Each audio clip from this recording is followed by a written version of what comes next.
किसी भी धार्मिक व्यवस्था को, किसी भी रिलीजियस इंस्टीट्यूशन कोई धार्मिक काम में हस्तक्षेप करने नहीं जा रहा है, ना ही वक्फ बोर्ड किसी धार्मिक स्थल की व्यवस्था में कोई भी तरीके से हाथ डालने का प्रावधान है, बिल्कुल नहीं है। सर,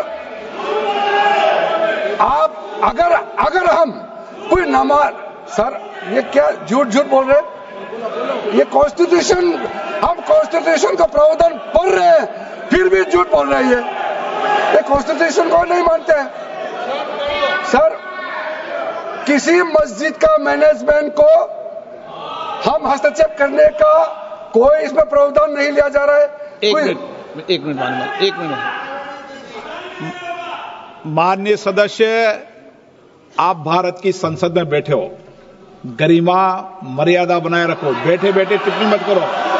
हाँ, आपको जब मौका मिलेगा आप अपनी बात कहना, बैठे बैठे टिप्पणी नहीं कर सकते। ये संसद की मर्यादा नहीं है, ऐसे नहीं चलेगा सदन।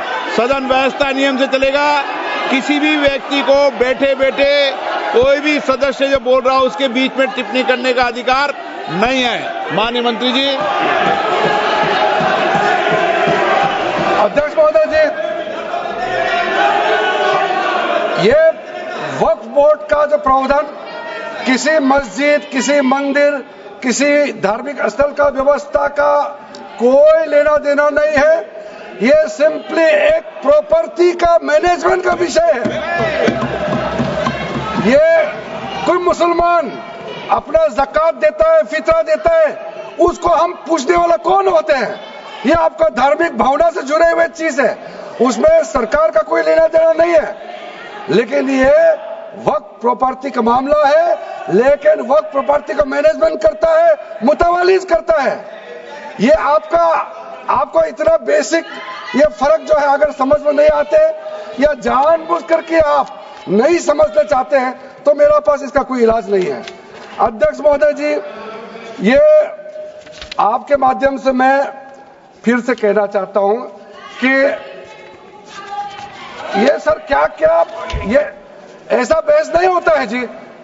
आप लोग का तर्क रखने का समय में बोलिए, ये बीच में कमेंट पास करने से सर हमारा पॉइंट का फ्लो भी बिगड़ता है और आवाज भी ठीक नहीं हो, अब आवाज भी ठीक से नहीं जाएगा।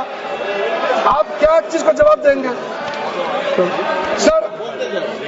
सर इसमें मैं कई ऐसे केसेस है जिसको मैं रेफर कर सकता हूं, लेकिन सदन में 3 केसेस का मैं रेफर करूंगा तो दूध का दूध, पानी का पानी हो जाएगा कि ये धार्मिक व्यवस्था से कोई लेना देना नहीं है। आपको मैं पहला एग्जांपल देना चाहता हूं, सैयद फजल पकुया Thangal versus union of India. इसमें क्या केरला हाईकोर्ट का फैसला है। केरला हाईकोर्ट ने कहा the Waqf board is a statutory body, pure and simple, it is not a representative body of the Muslim community. यह हाईकोर्ट का ऑर्डर है। उसके बाद इलाहाबाद हाईकोर्ट का ऑर्डर भी सुन लीजिए, Hafiz Mohammad Zafar Ahmad versus UP central Sunni board of Waqf का जजमेंट सुन लीजिए। A mutawalli's right is purely a right of management of the property and is not a proprietary right. The duties of a mutawalli are purely of a secular character. His duties are not of a religious character. इतना clear cut ruling है। तीसरा, तिलकायत श्री गोविंद लाल जी महाराज versus state of Rajasthan. इसमें high court ने क्या कहा, supreme court ने क्या कहा, right to manage the properties of the temple. अब देखिए मंदिर का भी इसमें एग्जांपल लिया गया है। Right to manage the properties of the temple is purely a secular matter and can not be regarded as a religious practice. Properties of temple नहीं, टेम्पल का जो प्रॉपर्टी है। उसी प्रकार से आप बार बार कहना कि मुसलमानों का अधिकार में गैर मुसलमान कैसे आ रहा है, ये तर्क ही नहीं बनता है। आप ये आज से ये बात बोलने के लिए आप बंद कीजिए। सर 2013 में जो काम किए गए हैं उसमें मैं एक चीज जिक्र करना चाहता हूं। इलेक्शन आने वाला था, बहुत ही कम दिन बच गए थे, इलेक्शन कोड ऑफ कॉन्डक्ट लगने ही वाला था।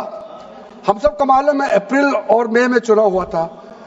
5 मार्च 2014 को उस समय के यूपीए सरकार ने 123 प्राइम प्रॉपर्टीज को, जो housing and urban development ministry के तहत आता है, उसको आपने दिल्ली वक्फ बोर्ड को ट्रांसफर कर दिया। क्या जरूरत था? कुछ दिन बाकी था चुनाव होने के लिए, आप इंतजार तो करते। आपने सोचा ये करके वोट मिलेंगे, लेकिन आप तो चुनाव तो हार गए, तो फायदा क्या हुआ? ऐसा काम करने से वोट नहीं मिलता है। इसलिए लोग इंटेलिजेंट है, हमारे देश के लोग समझदार है, इसलिए वोट बैंक का राजनीति के बिना हम अच्छे सोच के साथ में आज इस सदन में फिर से आए हैं। कुछ एनोमलीज है इस बिल में, तो इसको बदलना जरूरी था। मैंने एक पहले भी इसका जिक्र किया था कि आपने कहा कोई भी हिंदुस्तानी, कोई भी भारतीय वक्फ क्रिएट कर सकता है।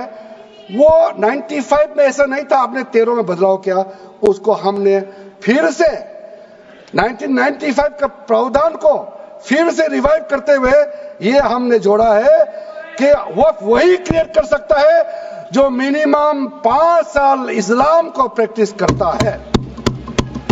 बहुत साफ साफ शब्दों में प्रावधान रखा है। सर, जो वक्फ बोर्ड बने हैं, हम उसको बहुत ही सेकुलर, इंक्लूसिव बनाना चाहते हैं।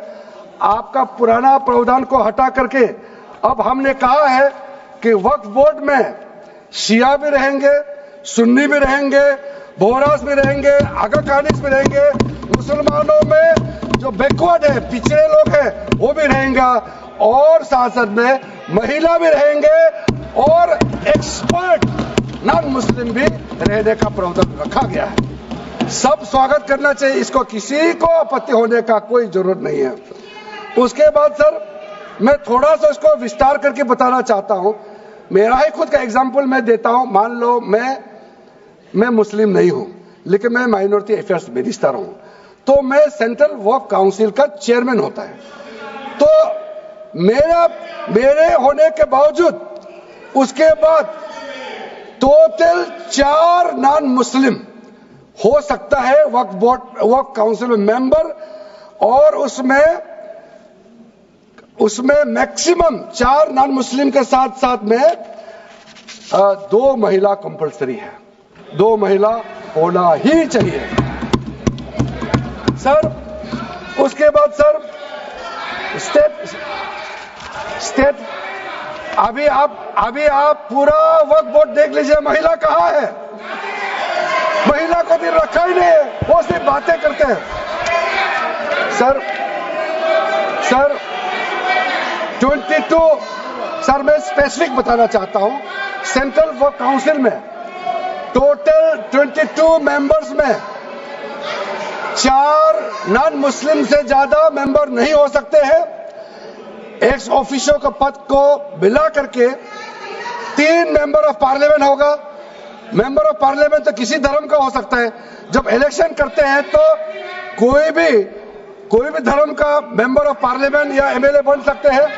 सर, 10 मेंबर मुस्लिम कम्युनिटी से होगा, 2 फॉर्मर जजेस होंगे सुप्रीम कोर्ट और हाई कोर्ट के, 1 advocate of national eminence member रहेंगे, 4 persons of national eminence from various field.